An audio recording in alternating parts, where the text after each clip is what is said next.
Welcome to Dodgers Dogs. As part of the Dodgers Daily Network, Casey Porter here, joined by Austin Brubaker. As you see on the screen, wow, what a game last night, Austin.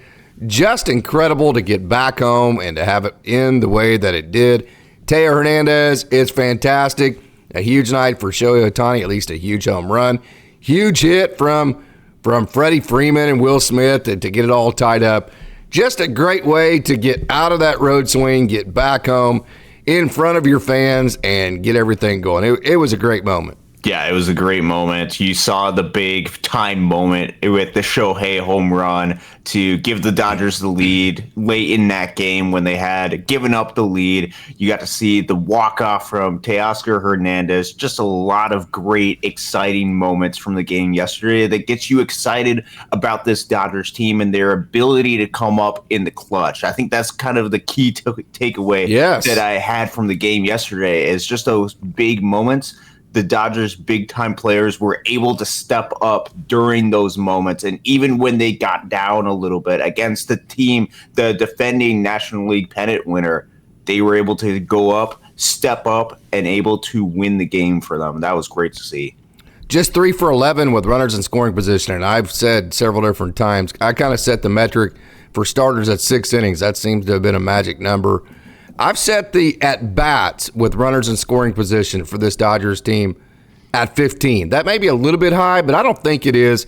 They got to 11 last night, only 3 for 11 with runners in scoring position, but still had a pretty good amount. You know, if you're not going to be super efficient, 3 for 11 is not terrible, but if you're not going to be super efficient, then you need to have the quantity of at-bats with runners in scoring position.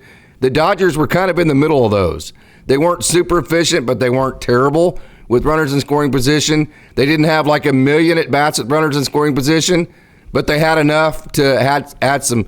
Whenever you put the quantity versus quality together, it matched up to 6 runs. Yeah, and this is something that kind of dates back to early in this season. This is something that I think we've emphasized quite a bit. As if you put a lot of pressure on teams, eventually, especially with the level of talent that the Dodgers have, which they certainly have a lot, top to bottom of this lineup, you're going to find ways to score runs. And this Dodgers team, even though they just had 3 hits with runners in scoring position, found ways to score runs, and especially helps when you supplement that with the power potential that is in this lineup, which certainly there is a lot of that, even though they are missing some key pieces that provide a lot of that additional power, putting a lot of pressure on teams and getting runners on base, which is why it's important to draw walks a lot, why it's important to find ways to get those base hits. Provides so much pressure against the team that with all the talent and with all the pressure that they have to deal with, dealing with this Dodgers pitching staff just creates inevitably a good night for the Dodgers. And they were able to take advantage of a lot of situations in key clutch moments, which was so good to see. Dodgers win on the TeoscarHernandez walk-off. They move now to 53-33 on the season. 8.5 games ahead of the Padres, 11 ahead of the Giants, and 11.5 back of the D-backs. So, hey, 20 games above 500. The calendar just turned to July. Everything is good. So, some of the things that happened last night that were just so incredible. You know, usually, especially against the other team's best leverage arms out of the bullpen, that first out, like in the 9th inning, like of last innings, that's usually the indicator of what's going to happen. I mean, you hear it all the time in baseball, hey, that first out is huge. Well, not only did the D-backs get the first out, they got the first 2 outs.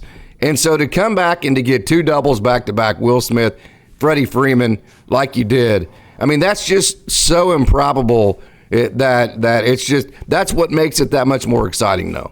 Yeah, it makes it that much more exciting, especially when you get the top of the lineup, especially when you get a ShoheiOhtani out to set up those big moments, when you feel like you have all the momentum, when you feel like, especially for these teams that go up against this Dodgers team, and it is huge for them. It is big time moments that they want to go and prove that they can beat one of the very best in the league. And for the Dodgers to be able to take that moment, to take the pressure that they're dealing with and come back and hit those back-to-back doubles before eventually what happened It just shows you the grit that this team has. I think that we saw that early with a lot of the comebacks that they had early in the season, particularly against teams like the Padres, against other teams early this season. I think there's a lot of guts in this team that often gets overlooked because of the poor playoff performances over the past couple of seasons.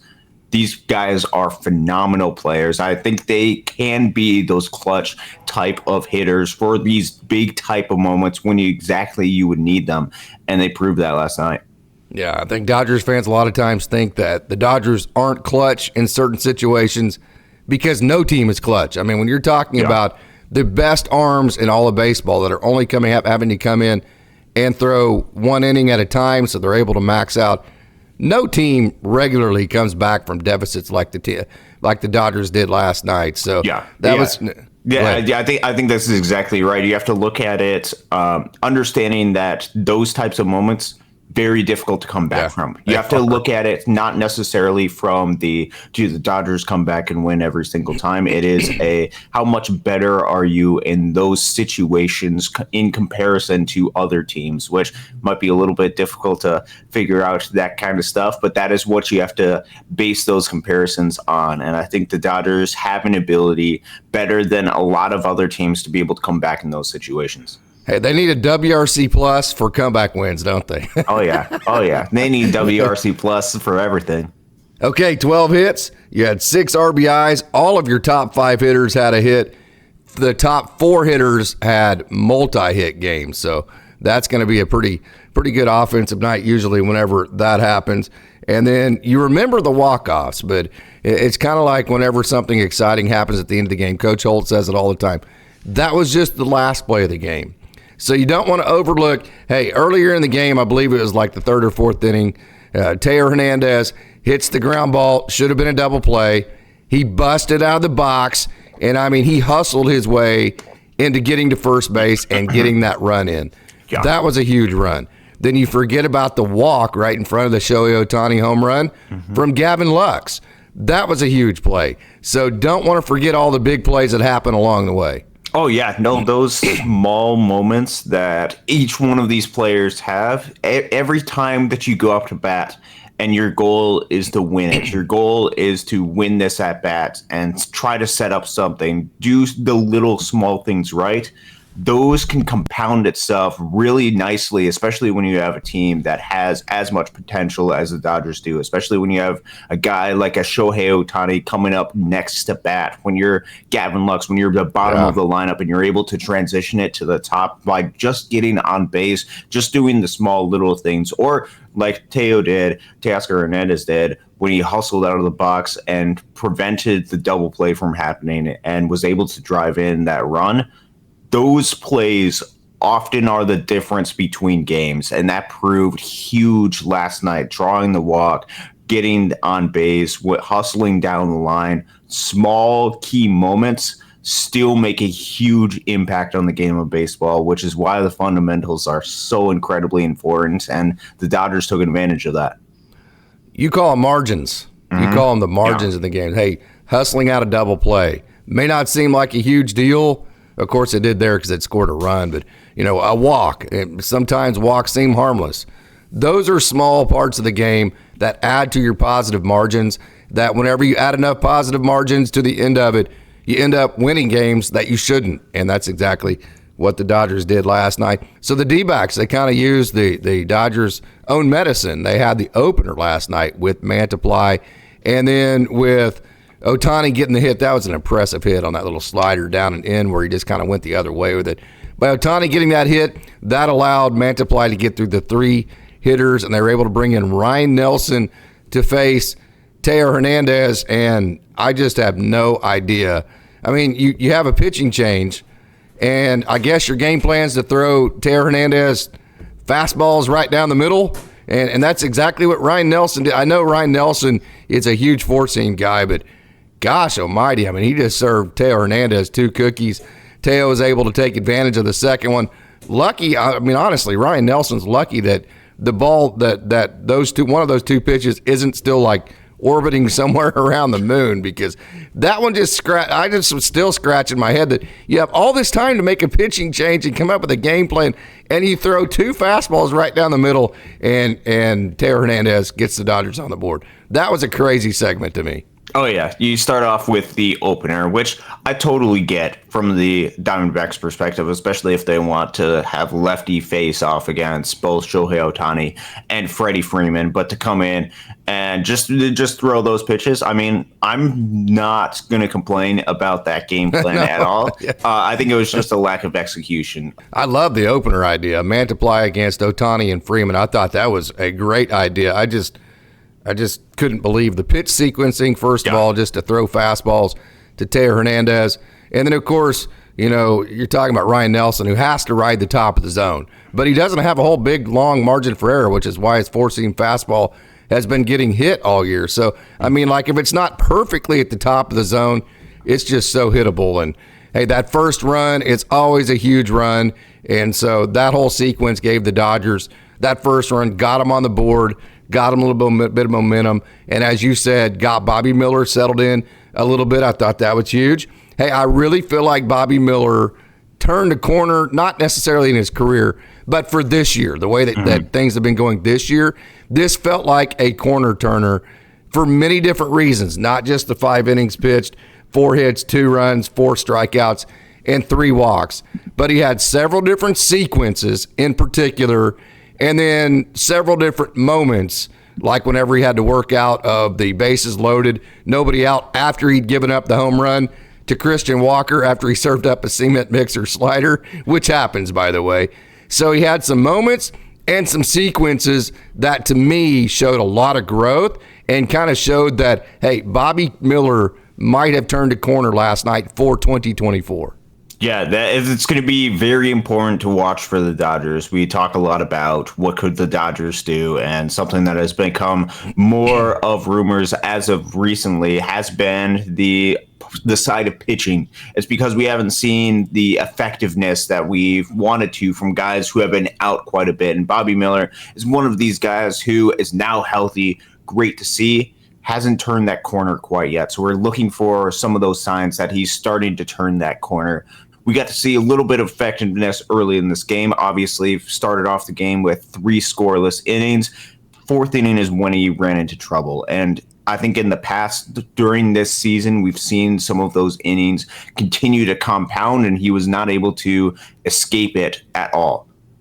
It obviously compounded, gave up the 2 runs, got the bases loaded with nobody out, found a way to battle and found a way to get out of that. I think that just shows the character that BobbyMiller has. Okay, so we talk about all the time, whenever you're not doing things exactly the way you want, what you do is you simplify so you can go back to executing better.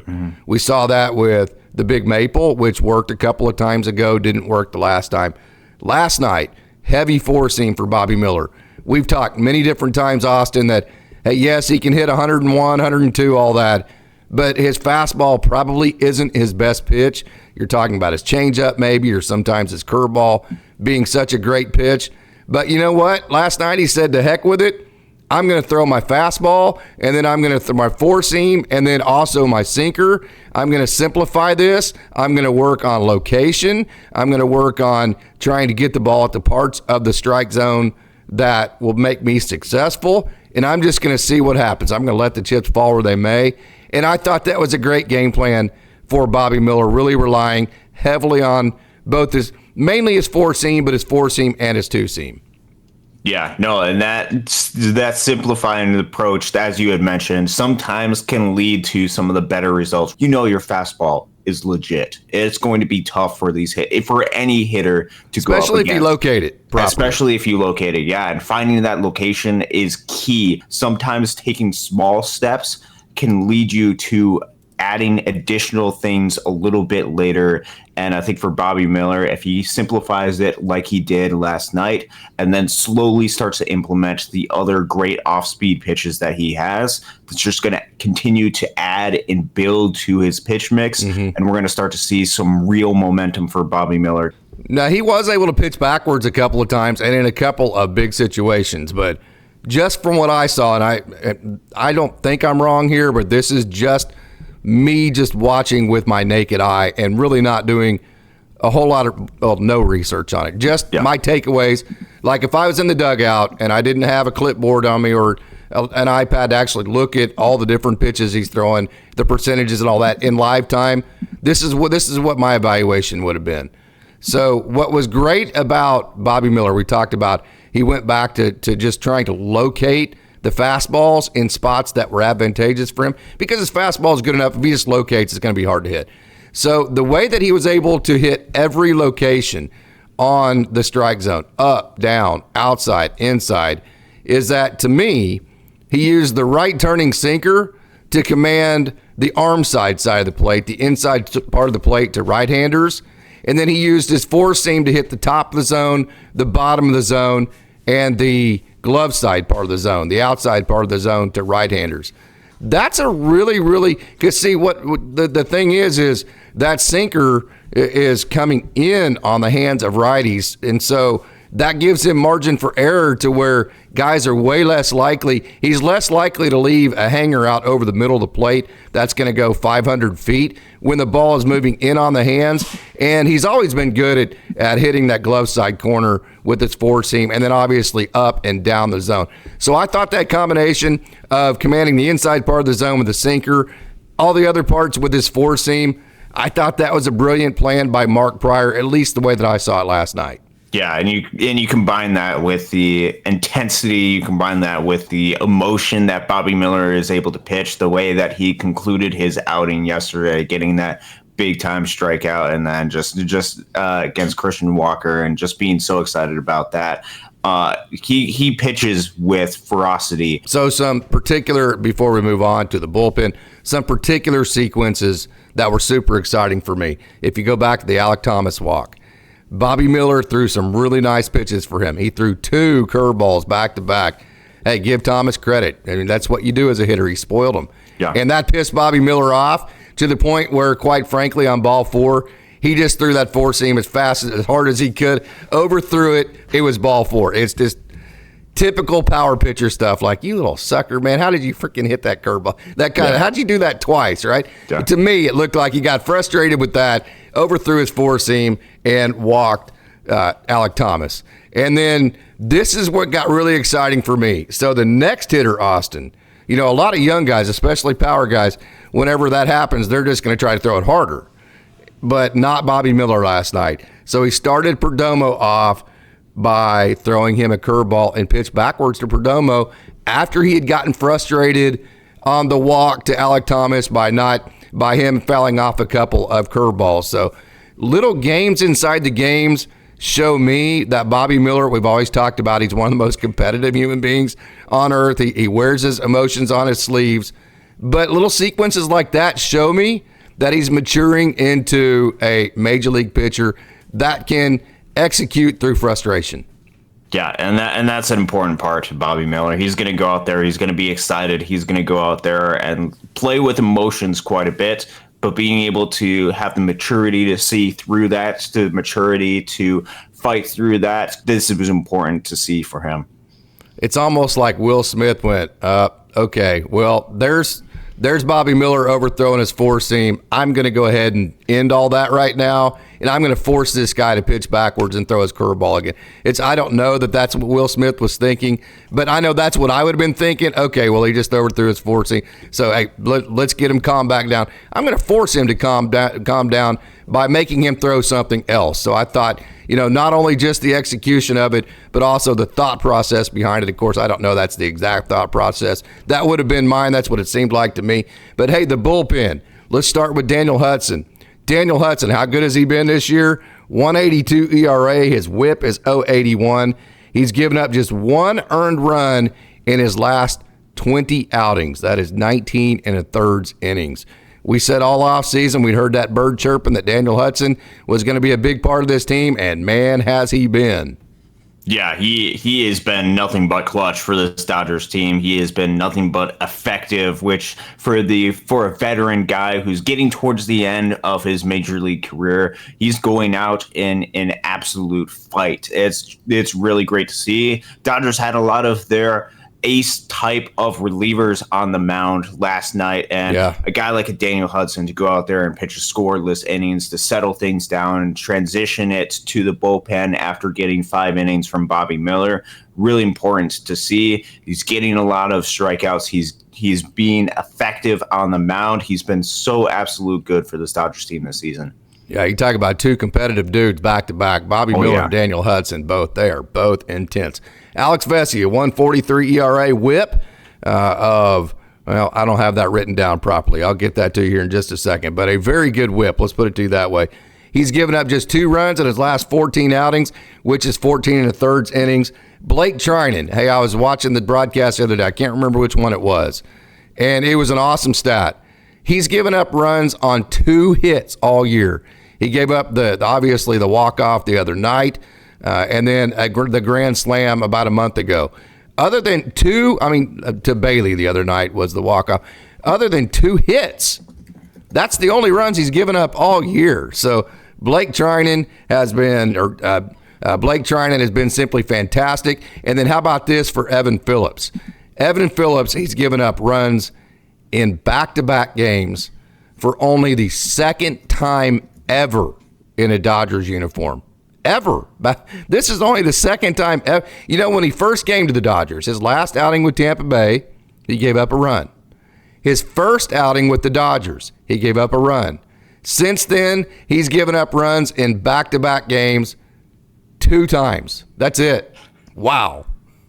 Yeah, that is unbelievable. And I obviously we talked about teams needing bullpen help as we go into the postseason, but it's not often that we take a step back, and realize the amount of talent that these guys do have in this bullpen. When you talk about an Alex Vesia who has made incredible strides this season, who has gone and been so effective, and to a point that I don't think any of us, if we're honest with ourselves going into the season, saw. You look at a Blake Trinan who has been so good this season, and an Evan Phillips who never really gives up runs or never has back-to-back performances that go poorly.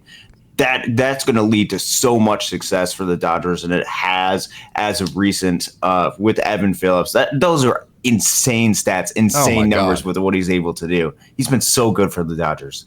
Yeah, this was the first time he'd given up back-to-back runs since August 4th and August 8th of last year, too. So it had not happened to this point in this year. That is about as automatic as it gets. But, hey, Austin, do you have any final thoughts on the Los Angeles Dodgers? Big win last night against the – I don't know. I don't have hatred towards the D-backs. I don't have hatred towards them like I do the Padres and the Giants. But they are definitely an NL West rival. Any final thoughts? They are an NL West rival, and whenever you get a walk-off in Dodger Stadium, whenever you have a mammoth home run where ShoheiOhtani on Japanese Heritage Night for the Dodgers, you just absolutely love to see that. And I think there is some important performances. I think there were some important steps for a guy like a BobbyMiller working his way back, trying to find his groove for a team that needs him to find his groove with some of the injuries that were at the pitching side.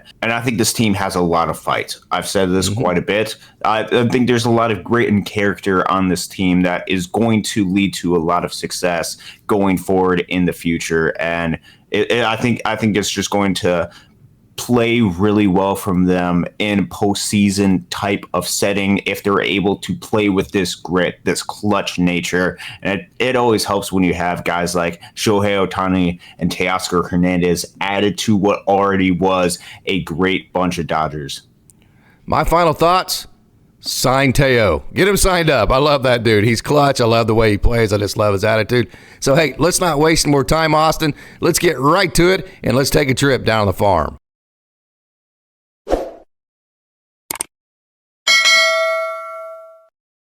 Welcome to Down on the Farm as we talk about all the great action in the system from last night. Actually, we're not going to talk about the action in the system last night.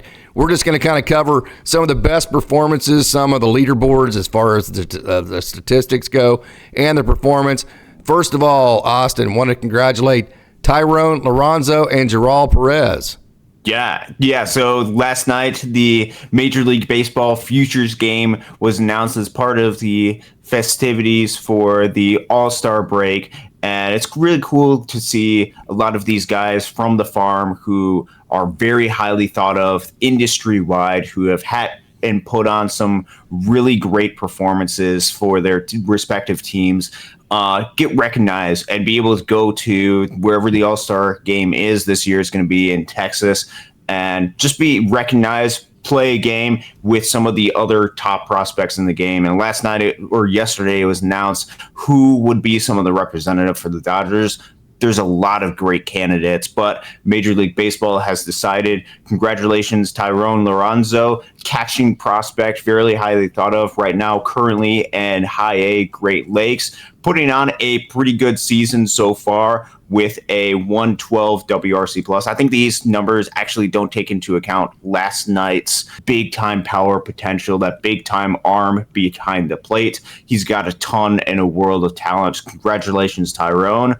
And then Jarrell Perez as well, who's putting up one of the better seasons in the system, 133 WRC plus down in Rancho Cucamonga. He can walk quite a bit. He can go ahead and just do a lot of different things well on the baseball field. He is infield prospect, very well deserved to be getting that invitation, and great to see a representative from a guy that's kind of representing this younger crop of Dodgers prospects that are going to be coming up, that are international signings, that are really good, really talented. I think you're going to see a lot of these guys in this system, and I think he can be part of that face of this new crop of Dodgers talent and prospects.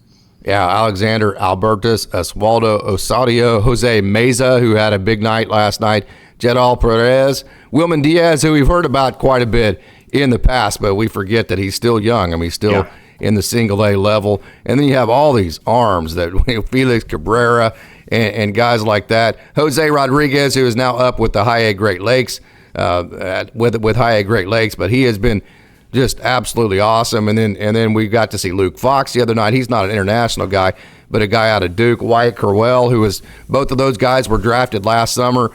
This Rancho Cucamonga team is one of the funnest teams that I think they're one of the funnest teams going right now.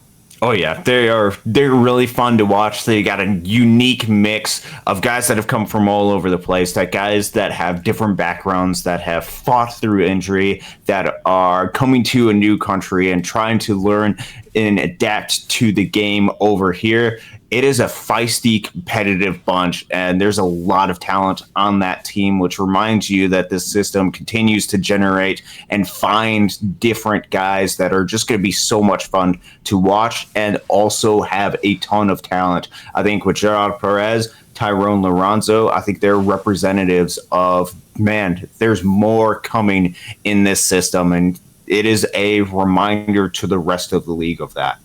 Yeah, Christian Brubeck has one of the most electric arms in the game of baseball. Joselin Gonzalez is super exciting. Noah Roon is a side armor. That's really exciting. Eric Swan, who threw not last night but the night before, is touching 100 miles an hour.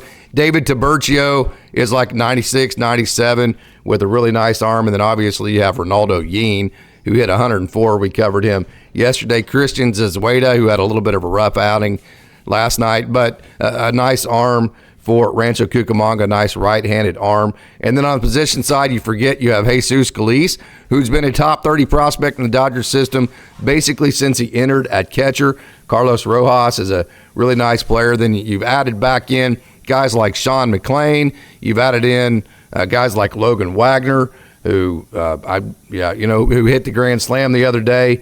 And then obviously you have Kenny George. Hopefully Zaire Hope will get back before too long, and guys like Samuel Munoz. So your roster, both on the position side and the, usually with Rancho, the infusion of excitement doesn't happen until you get the draft class to come in.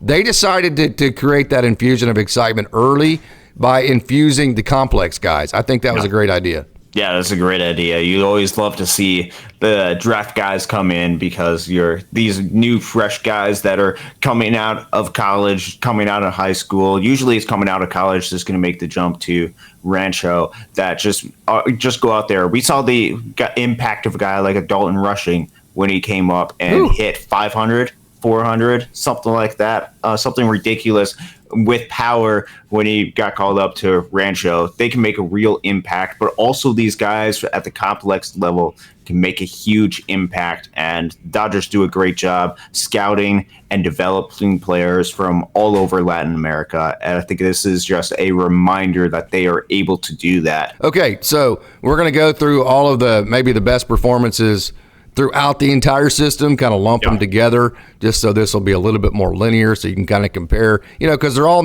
we forget there's 4 different teams here as far as affiliates go, but they're all working in the same organization. So let's put them together. Let's talk about the best performances, Austin. Yeah, so when you're talking about the best performances of what you're able to do, there's a couple of different categories that you can look at. I prefer WRC plus as one of the offensive statistics, which I have some of the offensive leaderboards up. So we'll go ahead and start on the offensive side. We'll go through some of its advanced statistics. We'll go through some of the leaderboards as far as, okay, who's leading the Dodgers in home runs and how does that compare for the rest of the league, which actually we'll go ahead and start off right there because I think he had another home run the other night, something like that. Ryan Ward. Oh, boy. He has 21 home runs on the season, at least 21 if this leaderboard is up to date. Or I think it might be 21 AAA home runs this season that he has. It is a reminder that Ryan Ward, left-handed hitting outfield, not far away from the Dodgers. He's at AAA Oklahoma City right now, has a world of power. Got an ISO at AAA well over 3 or just a little bit over 350 on the season. Again, I don't believe this is including last night's numbers. 122 WRC plus. He's putting in a phenomenal season, and we often talk about guys that deserve the call-up. We often mention an Andre Lipsius because of the need at the third base position or the lack of production.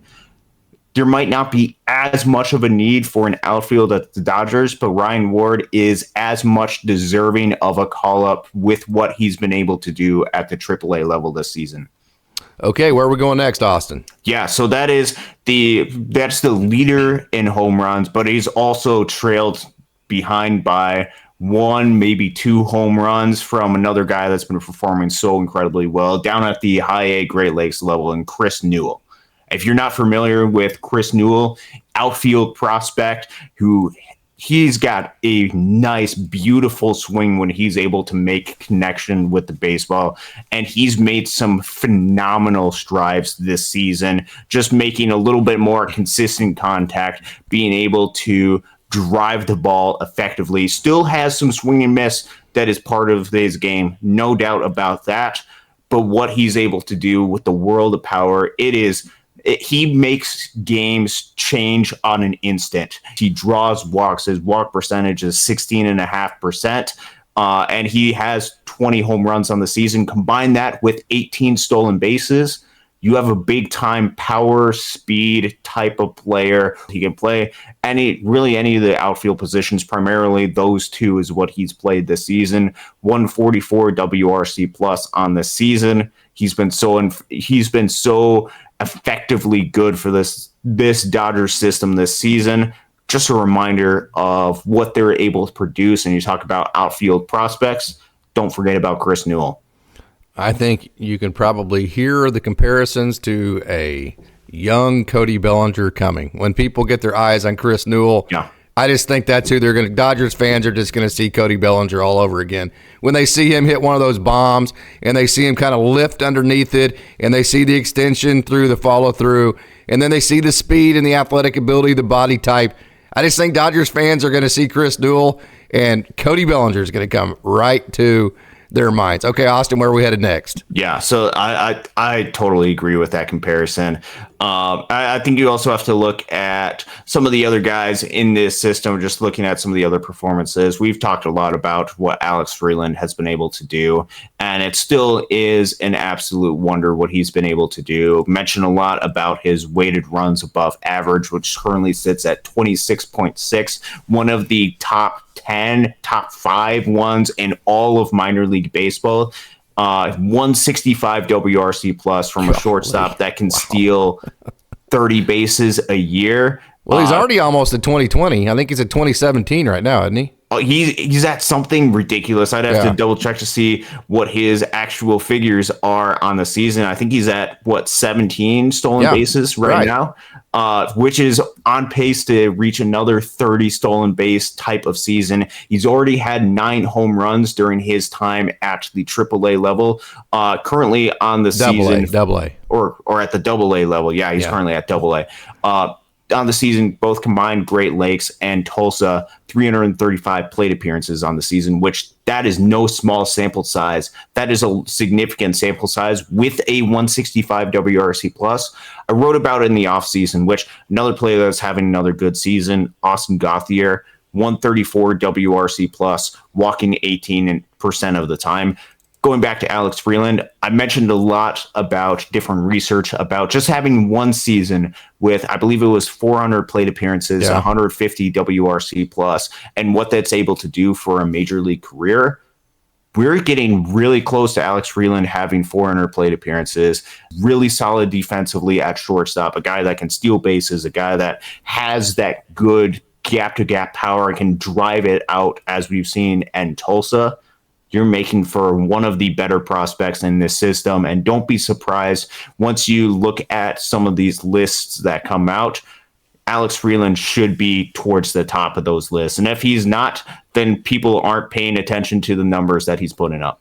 Yeah, he is a front of the Rolodex guy and had a chance to get I was there doing interviews with Dalton Rushing, just released 2 of them yesterday, Damon Keith and then also Austin Beck, and had a chance to communicate just a little bit with Alex Freeland. And I can tell you, he's a guy that is all business. I mean, he does not like distractions.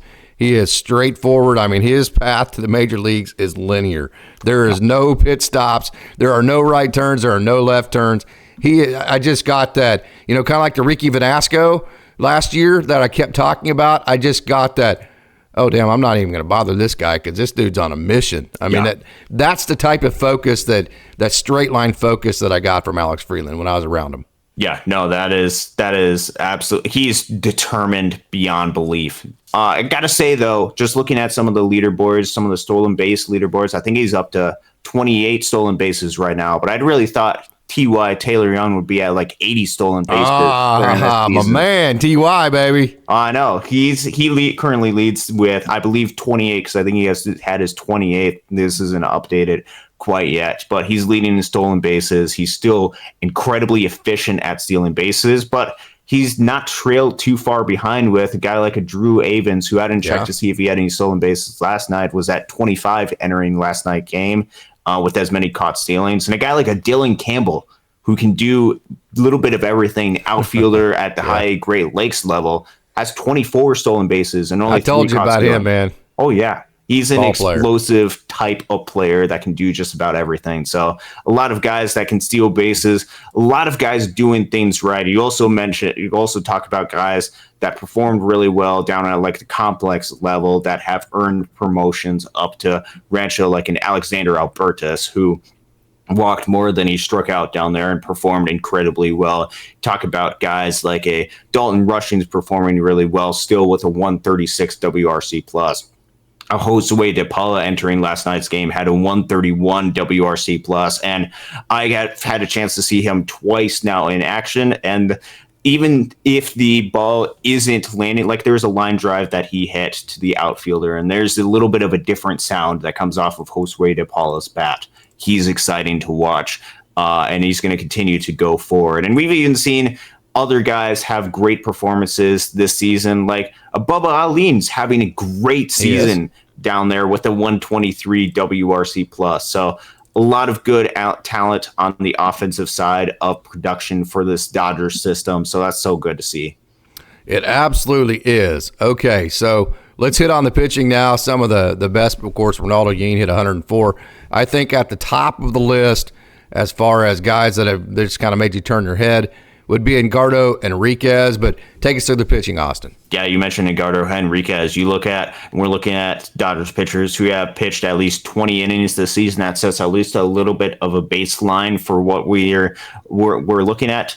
Edgardo Henriquez during that, combined with Rancho, combined with Great Lakes, and combined with Tulsa entering last night's action, had a 44.6 strikeout percentage. There's a reason why you've mentioned him being towards the top of your list of guys that could be untouchable. It is because he throws with such velo. It's because he's able to be so incredibly dominant and effective. 2.70 ERA, a FIP of 188.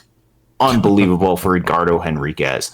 And a couple of other relievers that have performed really well. We mentioned them quite a bit. Lucas Webb also has a 39% strikeout percentage combined between Great Lakes and Tulsa. A little bit of that herky-jerky type of windup, but he's able to stay so much better in control and effective with what he's been able to do this season. I've been so incredibly impressed by the growth and maturity that Lucas Webb has. His stuff is explosive, it plays, and he's become a late inning dominant reliever for this Dodgers system. A 180 ERA on the season, a FIP and XFIP of 263 and 283 and 260 respectively on the season. He's been so incredibly impressive to watch on this season. And then also, obviously, you got to mention, before you move on. Yeah. Hey, if you just closed your eyes and opened them and didn't know what the roster, you might mistake and think you're watching Nick Frasso pitch. I mean, he did kind of with that herky jerky, the crossfire, the body type, the competitiveness. He has a lot of Nick Frasso to him. So absolutely. And then left-handed reliever, you got to mention the Maytag, Jack. The Maytag, with what he's been able to do. Another high strikeout guy, which you might not always expect for him, but he's reaching all of his potential. Was expecting a little bit more time in Tulsa, but he went out there and performed so well that they called him up to Oklahoma City, and he's still performing so well for Oklahoma City. On the season, combined total of about 37% strikeout percentage. His walk percentage, less than 5% at 4.3%.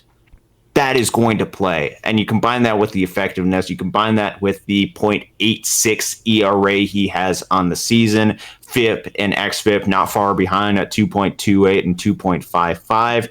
And you have one of the best relievers in all of minor league baseball, or one of the best, if not the best. And I haven't looked at every single team to see all of their different relievers, but it's got to be one of the best trio of relievers in all of minor league baseball with the effectiveness that they've had and just with the potential that each one of those has. Jack Dreyer, Lucas Webb, Edgardo Henriquez, so good. Yeah, Jack Dreyer is what Ben Harris could be someday. I mean, they're like the exact same pitcher, but the difference is Jack Dreyer throws the ball in the strike zone way more consistently than Ben Harris. But you have another guy in Ben Harris that could be exactly like Jack Dreyer at some point. We know Ben Harris can strike out everybody. Okay, we going anywhere else on the pitching? Yeah, I want to mention at least one other guy. Got to see him start on Tuesday night. Starting to get a little bit more into that starting role, was a little bit more of that piggyback type of pitcher coming into the season for Great Lakes. Spent some time in Rancho, and you talk about guys that can generate a ton of swing and miss. Jose Rodriguez is one of those guys. A very unique type of windup, kind of goes into a little bit of a crowd kind of things, moves his legs really up as he's going into the windup, yet it has been so incredibly effective for him. On this season, you talk about Edgardo Henriquez, 21.1% of his pitches end up in swinging misses. Wow. Not far behind is Jose Rodriguez, where he is at 19.8, just under 20% of his pitches and in swings and misses. Wow. I think that is the exact same percentage that both Kyle Hurt and Sarin Lau had last season as far as their swinging strike percentages. He's been absolutely unbelievable with what he's been able to do, striking out about 34.5% of hitters, walking less than 9. ERA is a little bit inflated because of his batting average on balls in play close to 400, which means he's more unlucky. Good stuff is going to be coming, currently with a 4.58 ERA, but that does not tell the full story of just how talented Jose Rodriguez is. His stuff is explosive. His stuff generates swings and misses. And for the 22-year-old, you got to be excited with what he's been able to do on this season. And those are just, I think, just a small taste of some of the guys that are in this system that I think are important to highlight. You could mention a Justin Robleski, who's having an amazing season.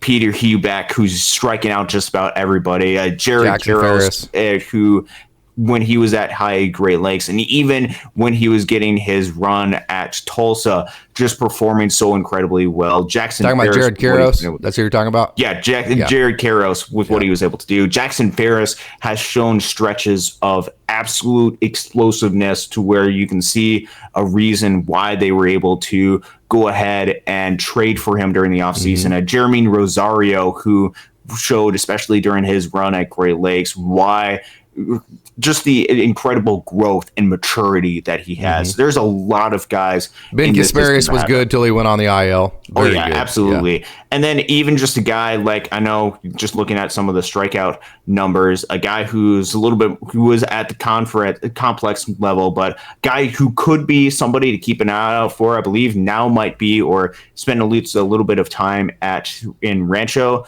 I don't know if I'm pronouncing this right, but a Sean Lennon. 19 years old, strikeout percentage during the season at 41.2%, wow. Walk percentage less than 5% on this season. Yeah, he's generating a lot of swing and miss. Could be another one of those guys to keep an eye out for as we go forward and as we continue to watch this system.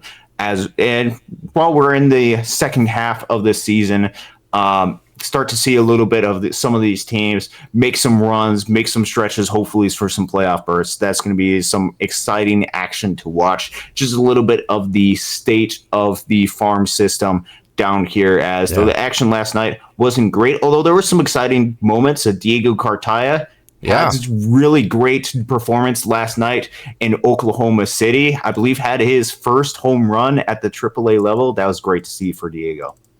It absolutely was. And I want to mention also Patrick Copen, who's had a fantastic year pitching-wise. And I'm sure there's several other guys.